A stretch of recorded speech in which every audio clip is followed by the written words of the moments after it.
This is an absolute embarrassment. And with all things considered, the Dallas Mavericks are having a very successful offseason. Have we made any crazy 5-team trade like we did last offseason to get Klay Thompson?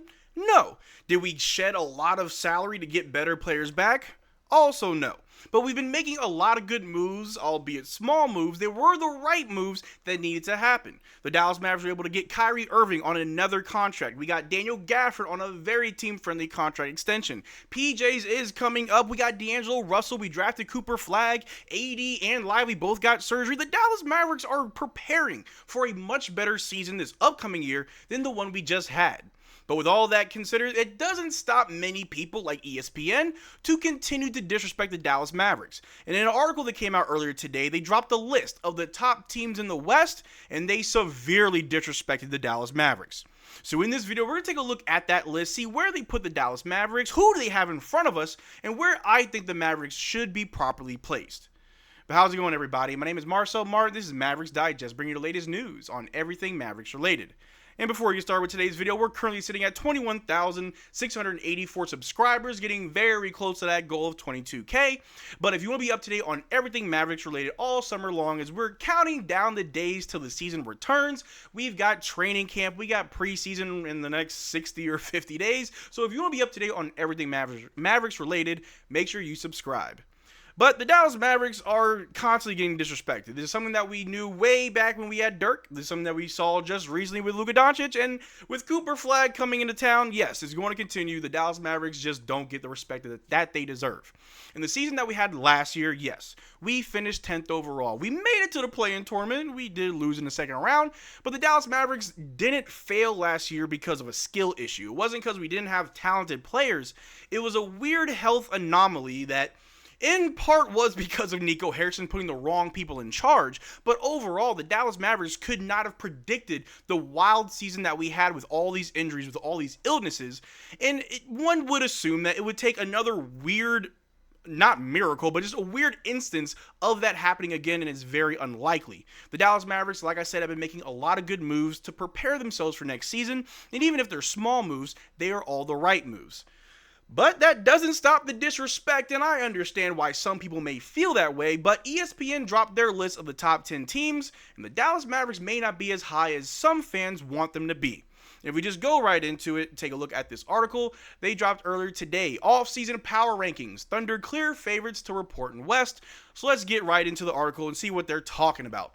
And at number 1, they got the Oklahoma City Thunder, which I can understand. They just won the NBA Finals. You got to put respect on the champs. And if you take a look at this, they were 3rd overall in the league last year in offensive rating. They were the number 1 defense in the entire league last year, as well as having the best net rating.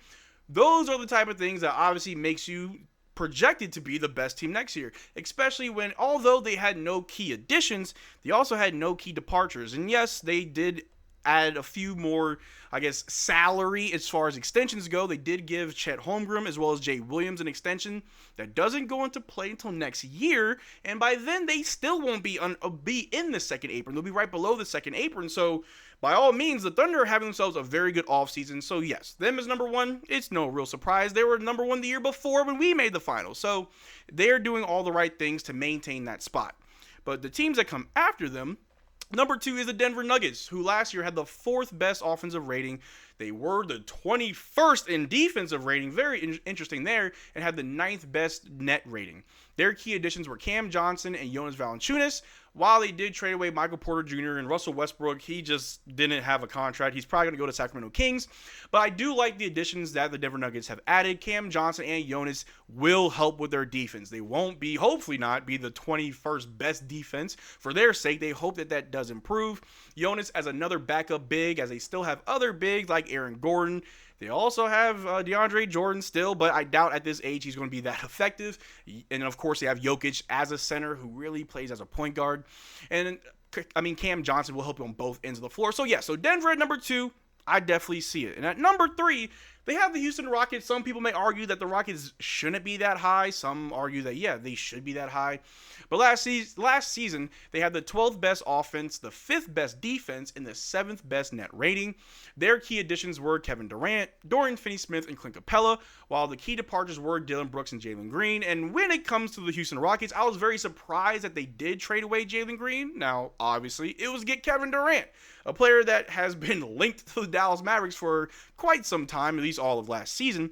But the additions do kind of outweigh the departures. Jalen Green is a young talent, but he's just that, a young talent. He hasn't won anything yet. He hasn't been able to show that he can lead his team to a deep playoff run.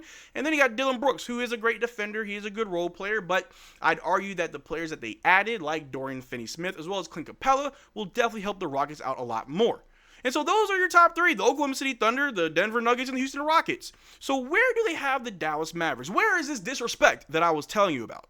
Well, if we just continue with this article, I'm all over the place. They have the Dallas Mavericks at number 8, which is an improvement from last season as the Dallas Mavericks finished as a 10th seed. But to think that we're only going to be 2 spots better is kind of questionable. Now, obviously, if we're taking a look at how poorly, I guess not as good, but as bad as we played last year, then yeah, you probably wouldn't have a lot of expectations for this team going forward, as we did have the 18th best offense, the 20th best defense, and the 19th best net rating. Now, obviously, with all the injuries that we had, all the illnesses, the trades, all of that combined would equal all of those negatives: the bad offensive rating, the bad defensive rating, the bad net rating.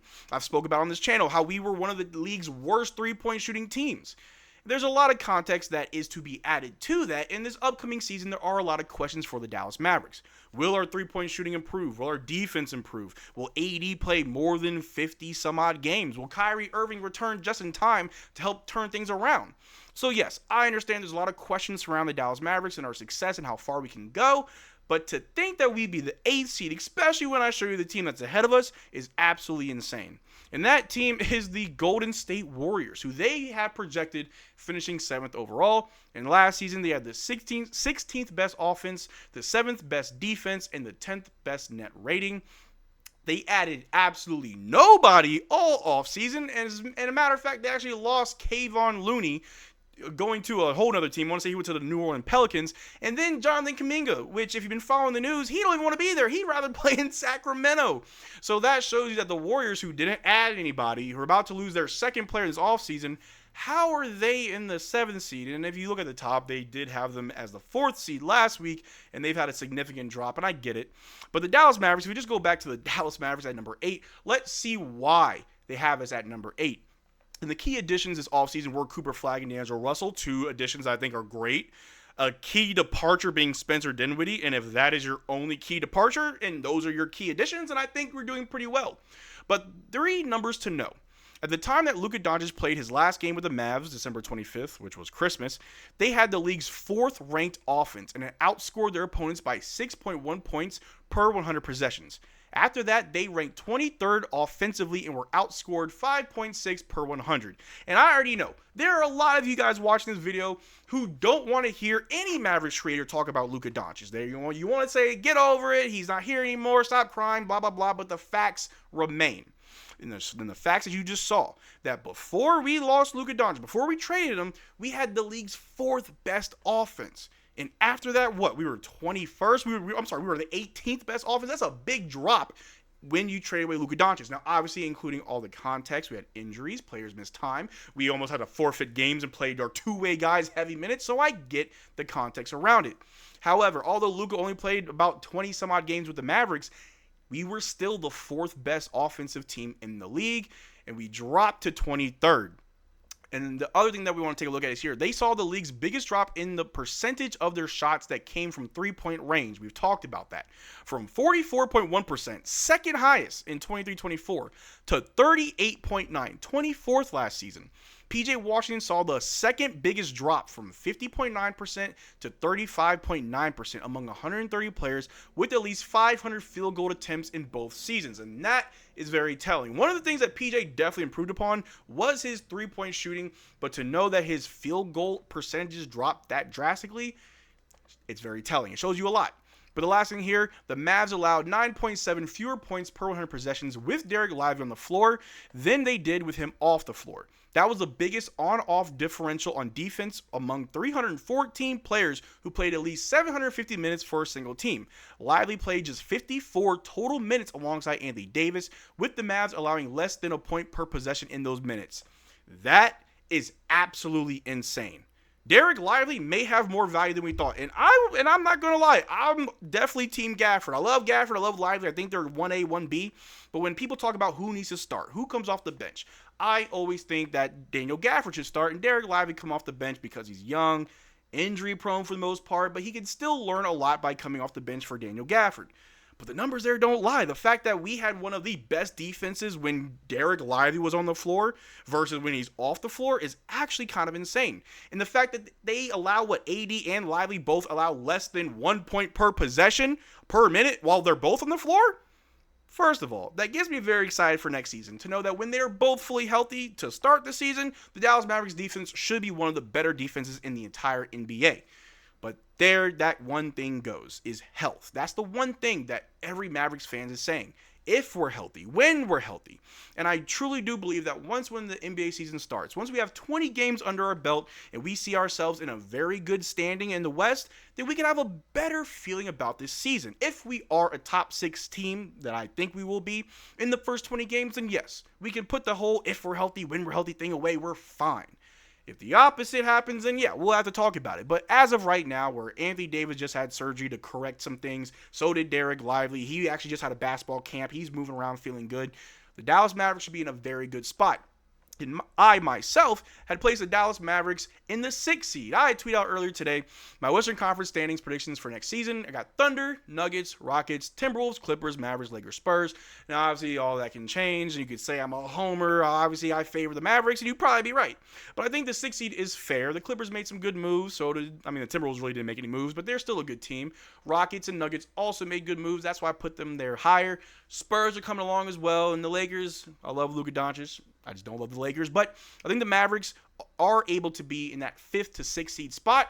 But that's where things start to come into question because we don't have Kyrie Irving for about the first half of the season. Meaning we're going to be relying heavily on Anthony Davis to help us win games, to close out games, to be our go-to guy, to drop probably 30 points a game. I know he averaged about 24, 26. We are looking for about 30 points a game from Anthony Davis. Kyrie Irving, his production isn't there anymore. Other players will have to step up. And if we're still without Kyrie Irving and Anthony Davis has to miss any amount of time, whether it be 5 games to 10 games, it makes it that much harder for us to win games, especially if we're on a road trip, especially if we're at the part of the season where our schedule is the toughest.